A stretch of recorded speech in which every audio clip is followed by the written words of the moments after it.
భవిష్యత్తులో అవసరమైతే 2-3 ఎయిర్పోర్ట్లు తెచ్చుకుంటాం. ఇంకో పక్క రైల్వే లైన్లు, పోర్టు కూడా కనెక్ట్ చేస్తాం.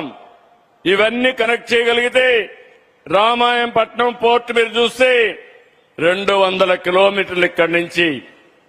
ఇవి చేయగలిగితే బ్రహ్మాండంగా మనం ముందుకు పోయే అవకాశం వస్తుంది. ఇక్కడ నేను ఒక విషయం మీ అందరికి గుర్తు చేస్తున్నా. ఒకసారి చరిత్ర మీరు గుర్తుపెట్టుకోవాలి. ఎవరి వల్ల రాయలసీమకు మంచి జరిగింది, ఎవరి వల్ల రాయలసీమకు నష్టం జరిగింది, ఒక్కసారి చరిత్ర నెమరు వేసుకోవాల్సిన అవసరం ఉంది. ఎగ్జాక్ట్ గా నేను ముఖ్యమంత్రి అయిన తర్వాత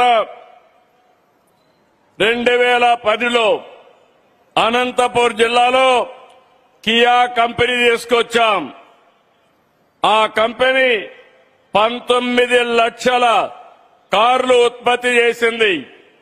3 లక్షల కార్లు ఎగుమతి చేశారు.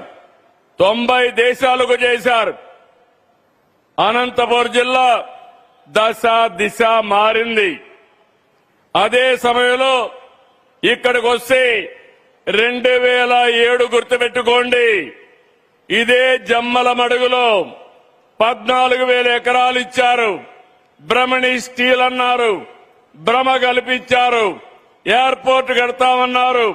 ఇప్పుడు 2026కు వచ్చాం. కట్టారా తమ్ముళ్ళు అని మిమ్మల్ని అడుగుతున్నా, జరిగిందా అని మిమ్మల్ని అడుగుతున్నా. కానీ ఓబులాపురం గనుల పేరు చెప్పి అక్కడ దోపిడీ చేసి ఆ ఐరన్ ఓరు విదేశాలకు ఎగుమతి చేశారు. మొత్తం స్మగ్లింగ్ చేసే పరిస్థితికి వచ్చారు. దేశంలో ఉండే ఖనిజ సంపద విదేశాలకు వెళ్లింది. వీళ్ళు ఖజానా నింపుకున్నారు. తప్పు చేసిన వాళ్ళు జైలుకు కూడా పోయే పరిస్థితికి వచ్చారు. కానీ ఈ రోజు నేను ఆలోచించేది, రాయలసీమలో ఉండే ఖనిజ సంపద రాయలసీమలోనే సంపద సృష్టించడానికి వినియోగిస్తానని మరొక్కసారి మీ అందరికీ హామీ ఇస్తున్నా. ఇక్కడ ఐరన్ ఓరు, ఇక్కడనే స్టీల్ తయారు చేస్తాం. మా తమ్ముళ్లకు ఉద్యోగాలు ఇప్పించే బాధ్యత నాది. ఇంకో పక్క ఇక్కడుండే సిమెంటు, ఇక్కడనే ఉద్యోగాలు ఇస్తాం. ఈరోజు మీరు ఒక్కసారి చూస్తే నేను గర్వపడుతున్నాను. రాష్ట్రంలో 11,50,000 కోట్ల రూపాయల పెట్టుబడులు వచ్చాయి. దానివల్ల ఒక 8-9 లక్షల మందికి ఉద్యోగాలు వస్తే ఈ రాయలసీమలో 4,58,288 కోట్ల రూపాయల పెట్టుబడులు వచ్చాయి. దీనివల్ల 3,50,000 మందికి ఉద్యోగాలు వస్తాయి. తమ్ముళ్ళు వేరే ఊరికి పోయే పని లేదు. రాయలసీమ ప్రాంతంలో ఉండేవారు ఇక్కడే ఉద్యోగాలు ఇప్పించే బాధ్యత ఈ ప్రభుత్వం తీసుకుంటామని చెప్పి నేను మీకు తెలియజేస్తున్నా. మీరు ఒక్క విషయం గుర్తుపెట్టుకోవాలి. రాయలసీమ గడ్డపై నుంచి అడుగుతున్నా. 5 ఏళ్లు ముఖ్యమంత్రిగా ఉన్నారు. ఏమైనా చేశారా కడప జిల్లాకని మిమ్మల్ని అడుగుతున్నా. ఇక్కడుండే వాళ్ళందరినీ చేశారా తమ్ముళ్ళు అని అడుగుతున్నా. 2 సంవత్సరాలు జేఎస్డబ్ల్యూని మెప్పించాం. చిరకాల వాంఛ రాయలసీమ స్టీల్ ప్లాంట్ అన్ని క్లియరెన్స్లు ఇచ్చాం. ఈ రోజే పని ప్రారంభించాం. ఈ రోజు హామీ ఇస్తున్నా, 24 నెలల్లో పని ప్రారంభించి రాబోయే 24 నెలల్లో పని పూర్తి చేసే బాధ్యత మాది. ఎగ్జాక్ట్ గా 2 ఏళ్లు. ఈ రోజు డేట్ రాసి పెట్టుకోండి. ఈరోజు డేటు జూలై 3వ తారీఖు. అవునా కాదా తమ్ముళ్ళు అని అడుగుతున్నా. 2028 జూలై 3వ తారీఖు మళ్లీ వస్తా, దీన్ని ప్రారంభం చేస్తామని మీకు అందరికీ హామీ ఇస్తున్నా. 24 నెలలు ఐడెంటిఫికేషన్ తేవడం 24 నెలల్లో పనులు పూర్తి చేసి జాతికి అంకితం చేసే బాధ్యత నేను అదే మరిగా సజ్జన్ జిందాల్ గారు తీసుకుంటామని చెప్పి మీ అందరికీ హామీ ఇస్తున్నా. అది ఈ ప్రభుత్వం యొక్క పనితనం. ఇంకొక విషయం గుర్తుపెట్టుకోవాలి. ఈరోజు ఈ రాయలసీమలో ఒక్క ఇరిగేషన్ ప్రాజెక్టు పూర్తి చేయలేకపోయారు. కనీసం పులివెందుల్లో 1 ఎకరాకు నీళ్లు ఇవ్వలేకపోయారు.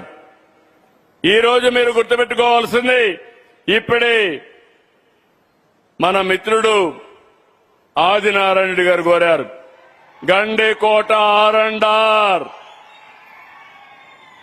నేను అడుగుతున్నా నాటి ముఖ్యమంత్రిని, ఒకప్పుడు ఆర్ఎండ్ఆర్ నేనే ఇచ్చా, మళ్లీ ఆర్ఎండ్ఆర్ నేనే మీకు ఇచ్చి మీ సమస్య పరిష్కారం చేస్తానని హామీ ఇస్తున్నా. ఇంకొక పక్క రాజోలి 3 టీఎంసీ నీళ్లు నిర్మాణం కావాలని కోరారు. తప్పకుండా చేస్తామని మీ అందరికీ హామీ ఇస్తున్నా. ఇంకో పక్క ఎస్ఆర్బీసీ కంటిన్యూషన్ కూడా చేస్తాం. ఆర్టీపీపీ పక్కనే ఉంది. అది ప్రారంభించింది ఎన్టీ రామారావు గారి పీరియడ్ లో ప్రారంభించాం. ఇంకా కొంతమందికి ఉద్యోగాలు రావాలి. అక్కడ గాని ఇక్కడ గాని ఉద్యోగాలు ఇప్పించే బాధ్యత నేను తీసుకుంటానని మీ అందరికీ హామీ ఇస్తున్నా. ఇంకో పక్క పూలే స్కూల్ అడిగారు, అది కూడా క్లియర్ చేస్తాం. ఇక్కడి నుంచి రాబోయే రోజుల్లో రోడ్డు అడిగారు, అవన్నీ ఇస్తాం. ఈ రోజు మీరు గుర్తుపెట్టుకోవాలి, అవుకు టనల్ పూర్తి చేసి కడాన పులివెందులకు కూడా చీనీ తోటల బతికిచ్చాం. పైడిపాలెం చిత్రావతి లిఫ్ట్లు పూర్తి చేసి రైతుల కష్టాలు తీర్చాం. పులివెందల మండలంలో ఎర్రబల్లి చెరువుకు కూడా మేమే నీళ్లిచ్చాం తమ్ముళ్ళు. ఆ విషయం మీరు గుర్తుపెట్టుకోవాలి.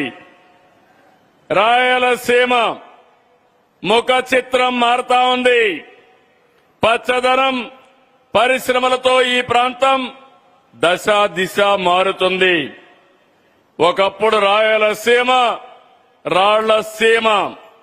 ఈ రోజు సీమ అంటే space technology, aerospace technology, defence, drone, electronics, automobile, renewable energy, food processing, cement, gold mining, ఇలా అనేక రకాల పరిశ్రమలు వస్తాయి. Just now I spoke to Sajjan Jindal ji. I requested him, in Tirupati there is a space city. All his satellites has to be launched from Tirupati. He agreed immediately. We are going to make it one of the best space city in Tirupati. We are having a drone city in Orvakal. Kopparthi, Orvakal, 2 industrial townships we are developing. Now I request him, make Orvakal drone city as a hub for defense applications.